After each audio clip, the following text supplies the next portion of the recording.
Hello. The following video will walk you through how to operate with a co-driver inside of Geotab Drive.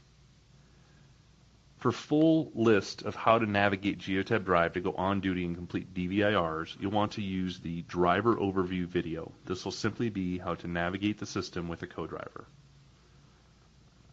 First, you want to launch the Geotab Drive application from the mobile device. Once you do that, the driver will want to log in using their GPID and their password that they've created. Then select Login.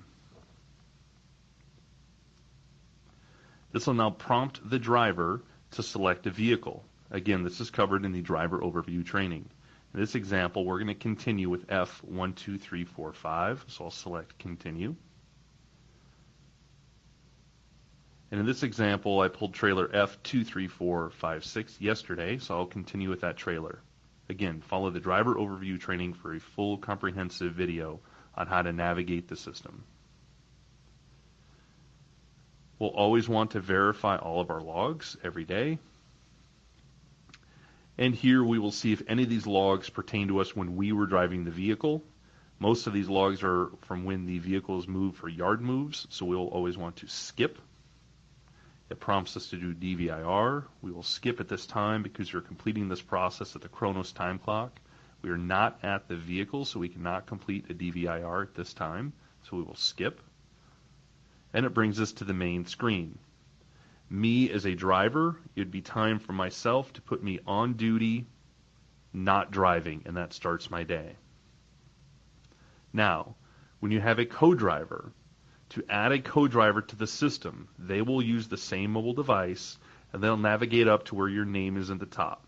They'll select this, and they'll see an option that says Add Driver.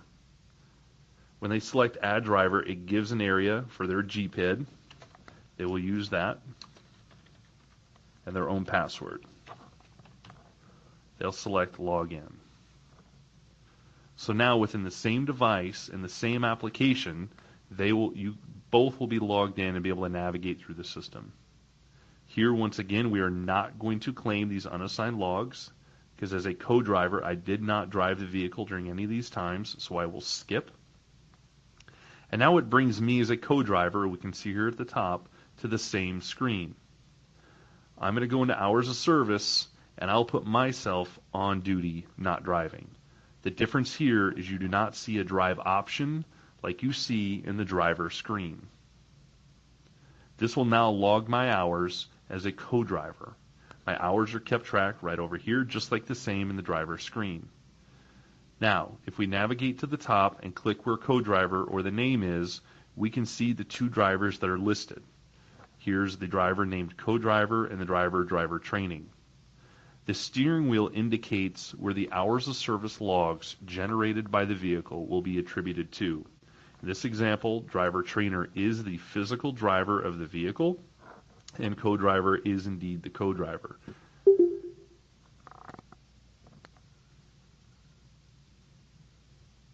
If the driver needs to change, you select driver seat.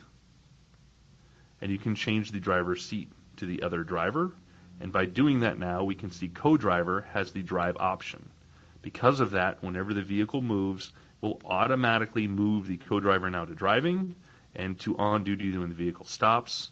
If we select up here at the top, we can see because the steering wheel is not by driver trainer, we can navigate over to driver trainer, and we can see driver trainer now does not have the drive option. So again, the main driver logs into the system, puts themselves on duty. The co-driver then will come to the top, do add driver. Once they do add driver, they'll put themselves on duty, and then whoever the steering wheel is assigned to is who the driver of the vehicle is. If you need to change it, you select driver seat, you change it to the other driver, and we can now see driver trainer again as the driver. And at the end of the day, you'll follow the same process in the driver overview, which is completing your DVIR at the end of the day, and then you'll go to log out. When you go to log out, you'll simply select log out. You'll verify all your days of your logs, and it will prompt you to go off duty. You'll always want to go off duty and set new status. It will log that driver out.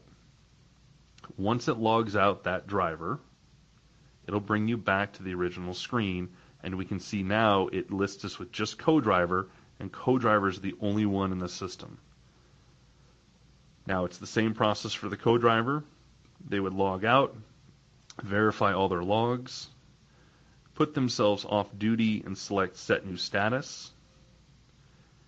And only once both drivers are fully logged out of the system, it will go back to the main login screen. Once you're back to the main login screen, you are fully logged out. It is important that both drivers fully log out of the system every day. For additional tips and tricks on how to navigate the system, again, please use the driver overview video. This completes the co-driver training.